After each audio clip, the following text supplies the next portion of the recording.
नमस्कार दोस्तों, स्वागत है आपका डीप नॉलेज में। हम लोग हाउस ऑफ सोल पढ़ रहे हैं, आत्मन का घर, कैसे हम आत्मन तक वापस जाएं। इसी संदर्भ में आज एक स्टूडेंट ने पूछा है कि मन को शून्य कैसे करें, कंप्लीटली साइलेंट कैसे करें, कोई टेक्निक है क्या। एक बार मेरे साथ ऐसा हुआ, मैं आँख बंद करके बैठा हुआ था। ये शायद कहानी मैंने पहले बताई है। और अचानक से मैं कहीं और चला गया, किसी पहाड़ी पे, और वहाँ पर एक आश्रम है, कोई मोनेस्ट्री है, कोई ज़ेन मोनेस्ट्री करके था, जिसमें लंबे लंबे कपड़े, रोब्स पहने हैं लोगों ने, मॉन्क्स बैठे हैं वहाँ। और मैं उस सेक्शन में पहुँचा जहाँ पर लेडीज़ मॉन्क्स हैं, औरतें हैं। मैं अपने लिए सोच रहा हूँ कि मैं यहाँ क्यों पहुँच गया, मैं तो साधु हूँ नहीं। तो वहाँ एक मॉन्क थे, उन्होंने मुझसे कहा नहीं नहीं, आप भी साधु हैं। मैं घबरा गया। खैर, मुझे लगा इनके पास चमत्कारी शक्तियाँ होंगी भाई। मैं वहाँ से भाग गया। फिर मैं उस जगह गया जहाँ पर खाना खाया जाता है। वो लेडीज़ का डिपार्टमेंट था। ये सब कुछ फिजिकल वर्ल्ड में नहीं हो रहा है, सब मॉलिक्यूलर वर्ल्ड में हो रहा है। और वहाँ पर अचानक से मुझे मॉन्क वाले कपड़े पहना दिए गए। मैं सोच रहा हूँ क्यों ज़बरदस्ती, क्यों भाई, मैं मॉन्क नहीं हूँ, मैं साधु नहीं हूँ। बट फिर कुछ टाइम के बाद ऐसा हुआ, ये सब कुछ मॉलिक्यूलर वर्ल्ड में एक्सपीरियंस चल रहा है मेरा, कि मैं अपने आप को बोलता हूँ ठीक है, अब जब साधु बन ही गया हूँ तो जीते हैं, कोई बात नहीं। और फिर मेरे सामने ढेर सारा अलग अलग टाइप का भोजन रखा हुआ है। उसमें स्वादिष्ट भोजन भी है, पिज़्ज़ा, पेस्ट्री, केक वगैरह भी हैं। एक तरफ फल भी हैं और एक तरफ सिंपल रूखा सूखा चावल ऐसे रखा हुआ है। और मेरे मन में बात आती है कि अब तो मैं साधु हूँ, तो मैं स्वादिष्ट भोजन तो कर नहीं सकता, मुझे तो यही करना होगा। तो वहाँ पर जो लेडी बैठी हुई थी, लेडीज़ मॉन्क, बोलती हैं क्यों नहीं खा सकते, जो मर्जी वो खा सकते हैं। मैं घबरा गया। मैं सोच रहा हूँ तो बड़ी गड़बड़ बात है यार, जो कुछ भी सोचो ये लोग पकड़ लेते हैं। लेकिन मुझे याद है जिस समय मैं इस एक्सपीरियंस में गया था, उसके जस्ट पहले मैंने यही सवाल पूछा था अपने आप से, क्या मन शून्य हो सकता है, शांत हो सकता है। और फिर मैं देख रहा हूँ जिस किसी से भी मिल रहा हूँ, मैं कुछ सोचता हूँ और वो आदमी उसका जवाब देता है मुंह से। ये मेरे लिए बड़ा शॉकिंग था। मुझे लगता है मैं वहाँ पर 6-7 घंटे बिता के आया हूँगा। लेकिन जब मैं होश में आया, जब मैं फिजिकल वर्ल्ड में वापस जगा, तो खाली आधे घंटे बीते थे। मुझे आधे घंटे में 4-5 घंटे का एक्सपीरियंस हो गया था। लेकिन उस 4-5 घंटे में मेरे साथ एक अजीबोगरीब टाइप का पावर कह लीजिए, एक्सपीरियंस कह लीजिए, प्रैक्टिस कह लीजिए, कुछ भी कह लीजिए, वो होने लगा था। क्योंकि वहाँ पर जो भी इंसान थे, सब के सब मुझे ऐसे देख पा रहे थे जैसे किसी को आप एक्सरे विजन से देखें, उसके आर पार देख सकते हैं। इसलिए धीरे धीरे सोचना ही बंद हो गया, जबरदस्ती के थॉट्स ही बंद हो गए, कैजुअल थॉट्स खत्म हो गए। क्योंकि मन में आप पहले सोचते हैं, उसके बाद बोलते हैं। हम ऐसा करते हैं कि ढेर सारे विचार हमारे मन में प्रोड्यूस होते हैं और उसमें से हम सेलेक्ट करते हैं, अगर हम थोड़ा बहुत कॉन्शियस हैं तब, नहीं तो हम तो सेलेक्ट भी नहीं करते। उसी में से कोई एक आध विचार हमारे मुंह से ब्लर्ट आउट हो जाता है, डिपेंडिंग अपॉन सिचुएशन।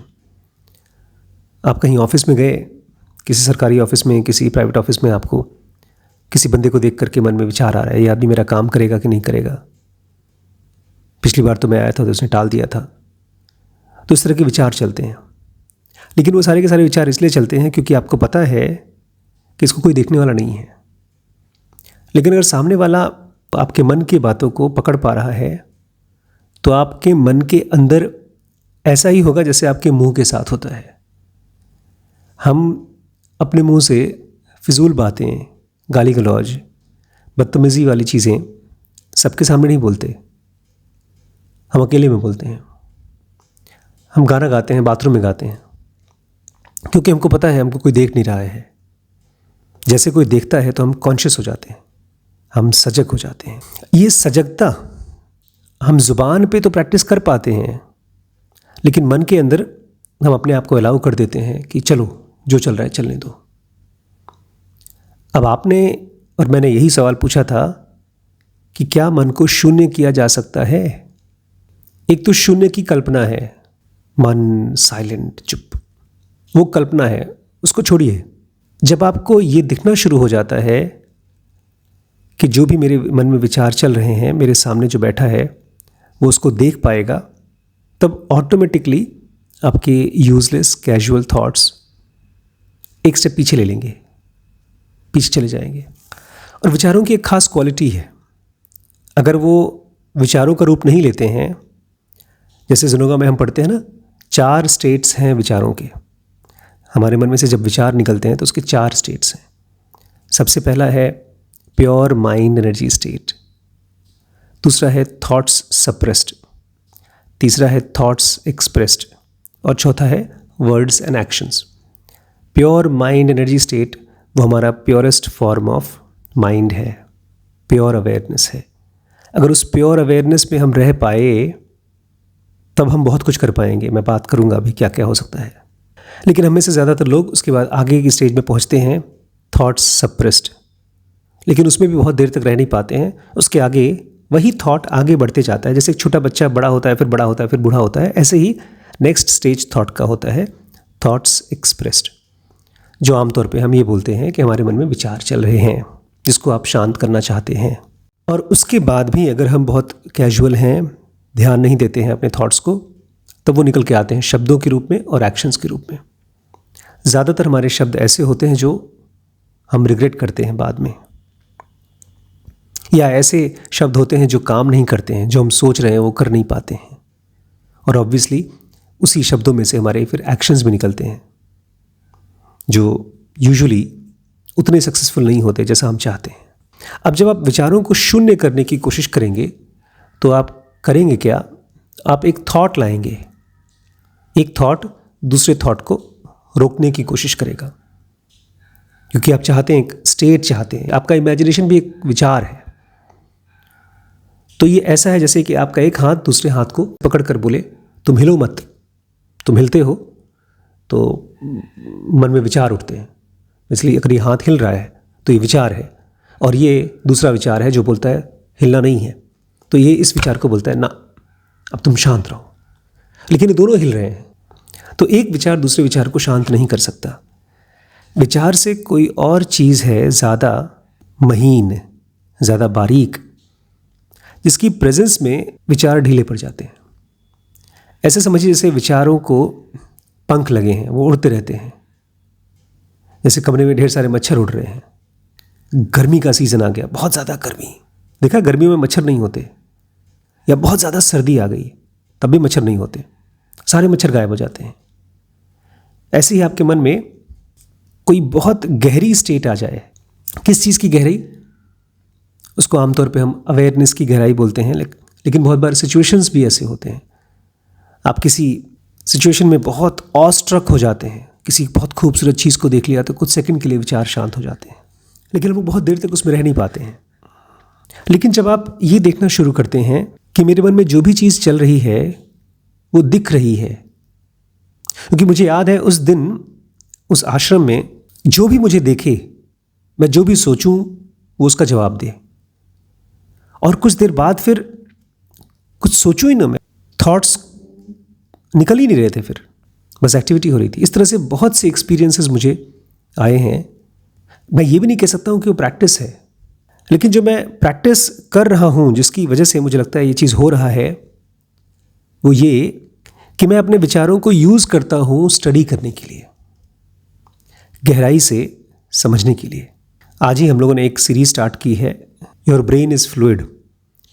एक ऐसी सीरीज़ है जिसमें हम बताते हैं कि पूरी दुनिया भर में पिछले 100 सालों में, 125 सालों में एजुकेशन बट सी गई है, डिवाइड हो गई है। पहले जो लोग पढ़ते थे, जिनको भी पढ़ाई में, ज्ञान में इंटरेस्ट था, वो जो मर्जी आए सो पढ़ते थे, वो लोग जीनियसेस होते थे, वो लोग क्लासिक बुक्स लिखते थे, स्क्रिप्चर्स लिखते थे, वो लोग एक तरह से पायनियर्स हैं, वो साइंटिस्ट्स हैं, वो मैथमेटिशियंस हैं। उन्हीं की वजह से वो सब्जेक्ट्स स्टार्ट हुए हैं। जैसे मैं बता रहा था बच्चों से, गोयथे नाम के एक बहुत फेमस बायोलॉजिस्ट हुए हैं, उनका काफ़ी डिटेल में जिक्र किया है मैंने। तो वो लोग ऐसे लोग हुआ करते थे जो अपने ब्रेन को डिवाइड नहीं करते थे पढ़ाई करते समय।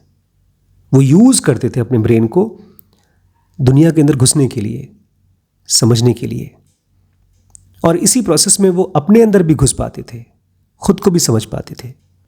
हम और आप ऐसी एजुकेशन से काटे गए हैं जिसमें हम या तो अपने आप को साइंस का स्टूडेंट बोलते हैं या तो आर्ट्स का। कोई एमबीए कर लेता है, कोई फाइनेंस बैकग्राउंड से होता है, और फिर वो एक्सप्लोर नहीं कर पाता है दुनिया को, और इस पूरे प्रोसेस में खुद को एक्सप्लोर करना तो भूल ही जाता है।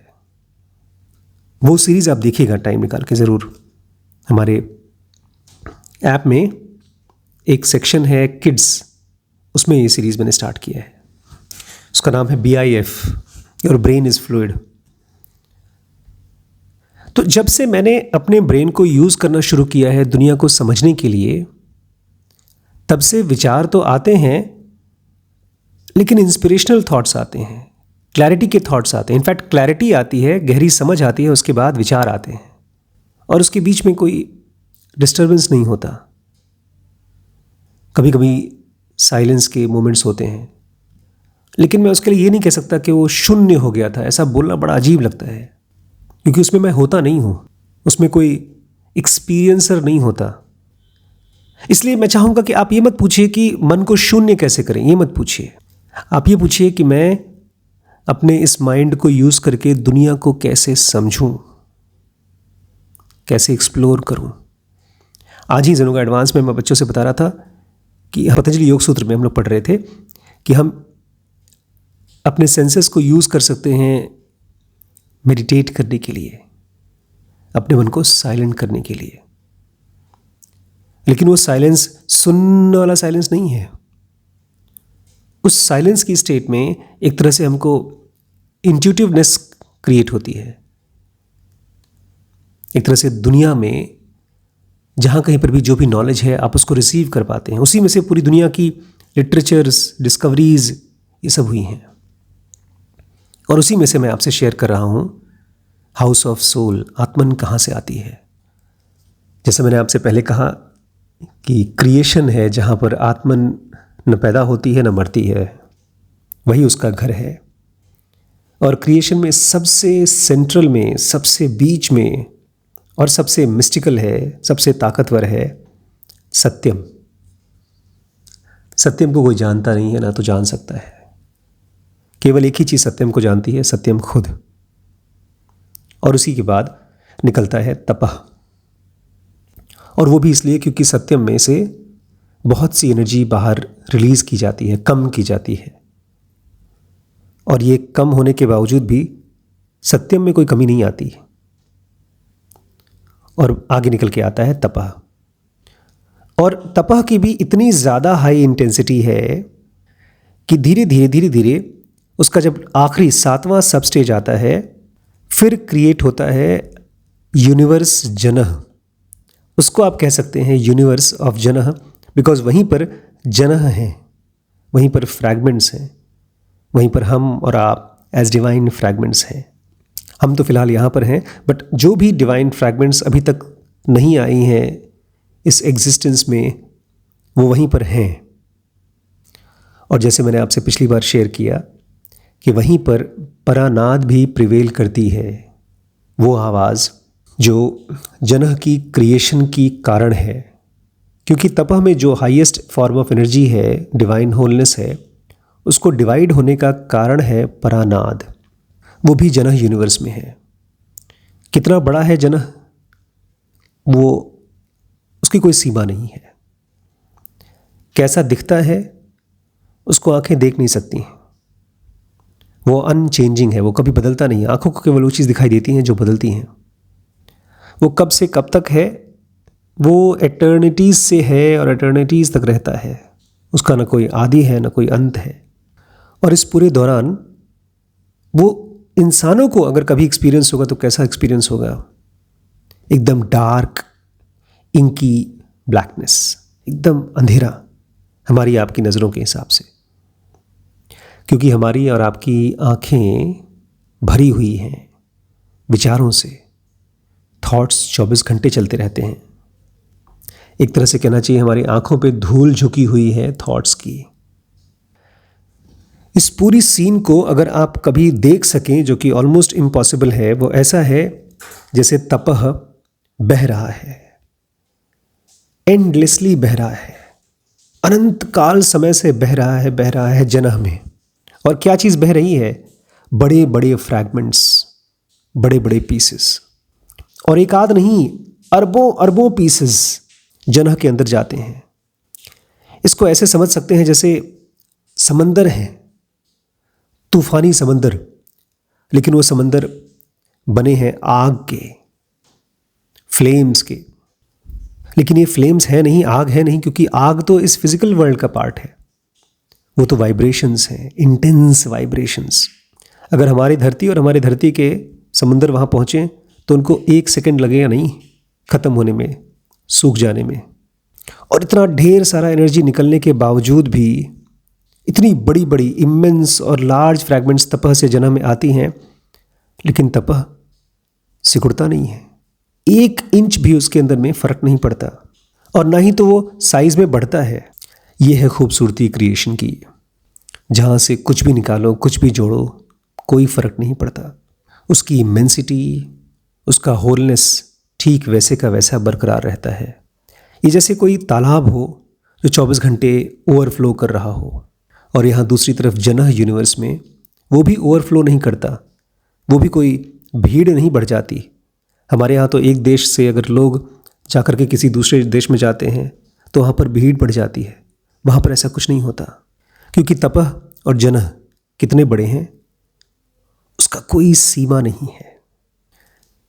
इन सब चीज़ों को जान पाने के लिए भी, इनके ऊपर भरोसा आने के लिए भी मन के अंदर में एक काइंड ऑफ पीस चाहिए। इसलिए मैं शून्यता के चक्कर में नहीं पड़ता हूँ। मैं पूछता हूँ साइलेंस यानी पीस कहाँ से आता है? पीस, पीस, शून्यता नहीं, पीस। उसके लिए एक्सप्लोर करिए, इस दुनिया को एक्सप्लोर करिए, खुद को एक्सप्लोर करिए। इसलिए कृष्णा जी कहा करते थे, सेल्फ नॉलेज, अपने आप को जानो, अपने आप को समझो। इसलिए तो हमने ज़ेनोगा एडवांस चालू किया है आपके लिए, ज्वाइन करिए। और ढेर सारे अलग अलग हमने शॉर्ट सीरीज चालू की है, आप ऐप पे ज़रूर ट्राई करिएगा, देखिएगा। मैंने कहा ना, कोर्सेज़ की रेट की चिंता मत करिए, आपकी जो बजट है उस हिसाब से ज्वाइन करिए और ज़ेनोविले बनाने में हमारी मदद करिए। थैंक यू दोस्तों।